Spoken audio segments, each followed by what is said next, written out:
Hello friends, welcome to secret of சமையல். இன்னைக்கு நம்மளோட சேனல்ல நாம பார்க்க போறது கொஞ்சம் வித்தியாசமான ஒரு பொரியல் ரெசிபி. இது வந்துட்டு வெண்டைக்காவும் உருளைக்கிழங்கும் போட்டு ஒரு சூப்பரான பொரியல். இந்த காம்பினேஷன்ல நீங்க ட்ரை பண்ணியிருக்க மாட்டீங்க. ட்ரை பண்ணி பாருங்க, கண்டிப்பா செம்ம டேஸ்டியா இருக்கும். குழந்தைங்கள்ல இருந்து பெரியவங்க வரைக்கும் எல்லாத்துக்குமே ரொம்ப பிடிக்கும். சரி வாங்க வீடியோக்குள்ள போலாம். இந்த செம்ம டேஸ்டியான கொஞ்சம் வித்தியாசமான வெண்டைக்காய் உருளைக்கிழங்கு பொரியல் எப்படி செய்யலாம் அப்படின்னு பார்க்கலாம்.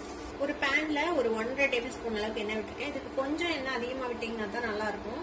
இப்போ இதுல நம்ம வந்து ஒரு 4-5 பல் பூண்டு இந்த மாதிரி சாப் பண்ணி வச்சிருக்கேன், சேர்த்துக்கலாம். பூண்டு லேசா வறுத்துக்கோங்க. லேசா வறுப்பட்டதும் ஒரு பாதி வெங்காயத்தை இந்த மாதிரி ஸ்லைஸ் பண்ணி வச்சிருக்கேன். கொஞ்சமா கருவேப்பிலை எடுத்து வச்சிருக்கேன். இந்த வெங்காயம் கருவேப்பிலை சேர்த்துக்கலாம். வெங்காயத்தையும் லேசா வதக்கிக்கலாம். வெங்காயமும் லேசா வதங்கிடுச்சு. இப்போ ஒரு பெரிய உருளைக்கிழங்க தோல் சீவிட்டு இந்த மாதிரி பீசஸ் எல்லாம் நறுக்கி வச்சிருக்கேன். இந்த மாதிரி சைஸ்லாம் நறுக்கி வச்சுக்கோங்க. இந்த மாதிரி தண்ணிக்குள்ள போட்டு வச்சுருக்கேன். இப்போ இந்த தண்ணியை வடிச்சுட்டு நம்ம உருளைக்கிழங்கு மட்டும் எடுத்து இதுல சேர்த்துக்கலாம்.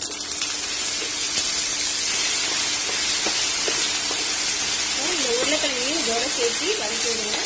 இப்போ ஃப்ளேமை வந்து கொஞ்சம் லோ பண்ணி வச்சு மூடி போட்டு நம்ம இதை ஒரு 5 நிமிஷம் இப்படியே வேக விடலாம். கொஞ்சம் சாஃப்ட் ஆகணும் உருளைக்கிழங்கு, அது வரைக்கும் வெயிட் பண்ணலாம். அப்பப்போ எடுத்து கிளறி விடுங்க, இல்லைன்னா உருளைக்கிழங்கு வந்து தீஞ்சு போயிடும். அப்படி ஒரு 2-3 நிமிஷம் நம்ம உருளைக்கிழங்கு போட்டு வெந்திருக்கு ஓப்பன் பண்ணி பார்க்கலாம். பாருங்க, நல்ல சிம் ஃப்ளேம்லயே வச்சு இந்த மாதிரி நம்ம வதக்கிப்போம். ஒரு பாதி அளவு இந்த உருளைக்கிழங்கு வந்துட்டு குக் ஆயிடுச்சு.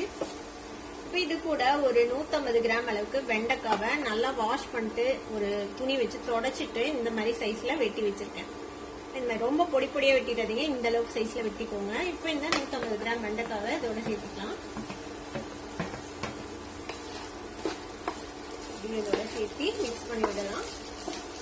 இதுக்கு தேவையான மசாலா பொடி எல்லாமே சேர்த்துக்கலாம். ஃபர்ஸ்ட் உப்பு சேர்த்துக்கலாம். தேவையான அளவுக்கு உப்பு சேர்த்துக்கோங்க. 1/4 டீஸ்பூன் மஞ்சள் தூள், 1/4 டீஸ்பூன் வரமிளகாய் தூள் சேர்த்துக்கலாம். 1/4 ஸ்பூன் அளவுக்கு மல்லித்தூள், 2 சிட்டிகை அளவுக்கு சீரகத்தூள் சேர்த்துக்கோங்க. அதே மாதிரி ஒரு 2 சிட்டிகை அளவுக்கு கரம் மசாலா. இது எல்லாத்தையும் சேர்த்து நல்லா மிக்ஸ் பண்ணி விடலாம். இதுல கூட கொஞ்சம் ஒரு 1/4 டீஸ்பூனுக்கும் கம்மியா சாட் மசாலா பவுடர் சேர்த்துறேன். இது வந்துட்டு ஆப்ஷனல், உங்ககிட்ட இருந்துச்சுன்னா சேர்த்துக்கோங்க. இதுல லேசான அந்த ஒரு புளிப்பு சுவை வந்துட்டு நல்லா இருக்கும். உங்களுக்கு சாட் மசாலா பிடிக்காது இல்ல அப்படின்னா நீங்க லேசா எலுமிச்சம்பழ சாறு கடைசியா இறக்கிறதுக்கு முன்னாடி கொஞ்சம் விட்டு இறக்கிக்கலாம். இல்லைன்னா அது டோட்டலி நீங்க ஸ்கிப் பண்ணிக்கலாம், ஒன்றும் பிரச்சனை இல்லை. இல்லைனாலும் இந்த பொரியல் நல்லா தான் இருக்கும்.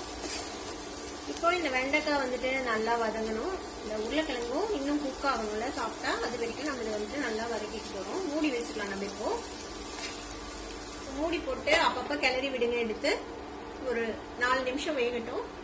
வெண்டைக்காய் சாஃப்ட் ஆக வரைக்கும் நம்ம அதை வந்து வதக்க போறோம். இப்போ ஒரு 5 நிமிஷம் பக்கமா லோ ஃபிளேம்ல அப்படியே வதக்கிருக்கோம். ஓபன் பண்ணி பார்க்கலாம். பாருங்க, பிசு இல்லாம நல்லா வந்துட்டு வதங்கிடுச்சு. வெண்டைக்காய் உருளைக்கிழங்கும் வெந்துருச்சு நல்லா. இன்னும் கொஞ்சம் நேரம் இப்படியே ஓப்பனா வச்சு நம்ம அப்படியே வதங்க விடலாம். உருளைக்கிழங்கு செக் பண்ணி பாருங்க வெந்துருச்சுன்னு சொல்லிட்டு. பாருங்க, நல்லா சாஃப்டா வெந்துருச்சு. கொஞ்சம் நேரம் இது இப்படியே வதங்கட்டும் ஓப்பனா. 2 நிமிஷம் நல்லா வதக்கி இருப்போம். இப்போ நல்லா வதங்கிடுச்சு, நல்லா ட்ரை ஆயிடுச்சு. பாருங்க, வெண்டைக்காவும் நல்லா சாஃப்டா வதங்கிடுச்சு. அவ்வளவுதான், நம்மளோட வெண்டைக்காய் உருளைக்கிழங்கு பொரியல் ரெடி ஆயிடுச்சு. நம்ம அடுப்பு ஆஃப் பண்ணிடலாம். நம்மளோட வித்தியாசமான ஒரு வெண்டைக்காய் உருளைக்கிழங்கு பொரியல் சூப்பரா ரெடி ஆயிடுச்சு. கண்டிப்பா உங்க எல்லாத்துக்குமே ரொம்ப பிடிக்கும். ட்ரை பண்ணி பாருங்க. ட்ரை பண்ணி பார்த்துட்டு எப்படி இருந்தது அப்படின்னு கமெண்ட்ஸ்ல ஃபீட்பேக் கொடுங்க. இந்த வீடியோ உங்களுக்கு பிடிச்சிருந்ததுன்னா சப்ஸ்கிரைப் பண்ணுங்க. பக்கத்துல இருக்க பெல் ஐகானை கிளிக் பண்ணுங்க. அப்பதான் என்னோட ஃபியூச்சர் நோட்டிபிகேஷன்ஸ் உங்களுக்கு உடனே வந்து சேரும். லைக் பண்ணுங்க, ஷேர் பண்ணுங்க. தேங்க்யூ ஃபார் வாட்சிங் வீடியோ வியூவர்ஸ். Bye by.